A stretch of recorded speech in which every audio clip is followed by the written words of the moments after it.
வணக்கம். திருமணத்திற்கு பின்பு ஆண்களுக்கு செக்ஸ் பற்றிய மனக்குழப்பம் மற்றும் பயம் இருந்தால் என்ன செய்வது?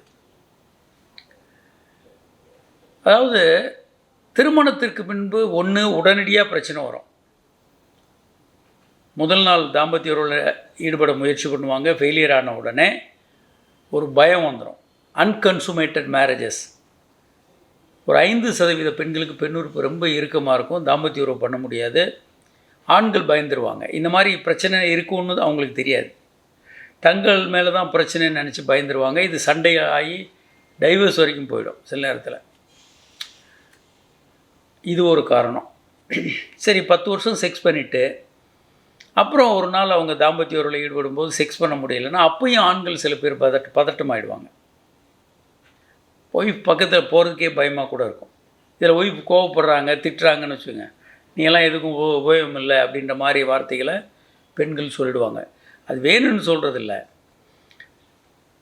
செக்ஸ் எனக்கு நல்லா வேணும் அப்படின்னு பெண்கள் சொல்கிறது அவங்க தன்மானத்துக்கு இழுக்குன்னு நினச்சிக்கிட்டு நீ எல்லாம் சரியில்லை அப்படின்ற மாதிரி வார்த்தைகளை அவங்க பயன்படுத்திடுவாங்க. என்ன சொல்லணும்னு அவங்களுக்கு நம்ம என்றைக்கும் சொல்லி கொடுத்ததில்லை.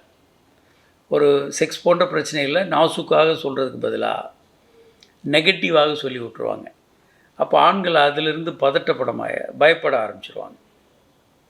ஆனால் இவையெல்லாம் சரி செய்யக்கூடிய பிரச்சனைகள். 100% பாலியல் பிரச்சனைகள் சரி செய்யப்படக்கூடிய பிரச்சனைகள் அப்படின்னு நம்ம சொல்லி முதல்ல சொன்னோன்னா அவங்களுக்கு தைரியமாக இருக்கும். மற்ற ஜுரம், காய்ச்சல் மாதிரி இந்த பிரச்சனை வரும்போதும் மருத்துவர்கள்ட்ட அவர்களால் சரி செய்து கொள்ள முடியும். ஆனால் வாழ்நாளில் என்றைக்கும் நமக்கு யாரும் சொல்லித்தரதில்லை. செக்ஸ் பிரச்சனைகளை 100% சரி பண்ண முடியும்னு எங்கே நம்ம கற்றுக்குறோம்? எங்கும் கிடையாதுன்னு சொல்ல. பயமுறுத்துறது, மிரட்டுறது, போலி மருத்துவர்கள் இவங்களுடைய மிரட்டல், இந்த சிக்கல்கள் தான் அதிகம். இதை கருத்தேற்றம்னு சொல்லுவோம். எதை பற்றியாவது பேசுகிறது, தவறான தகவல்களை சொல்கிறது, இதெல்லாம் ரொம்ப இயல்பாக இருக்கும். இந்த தவறான தகவல்கள் மூளையில் இருக்கிறனால நம்ம பயப்படுவோம். எடுத்தோடனே பயப்படுவோம்.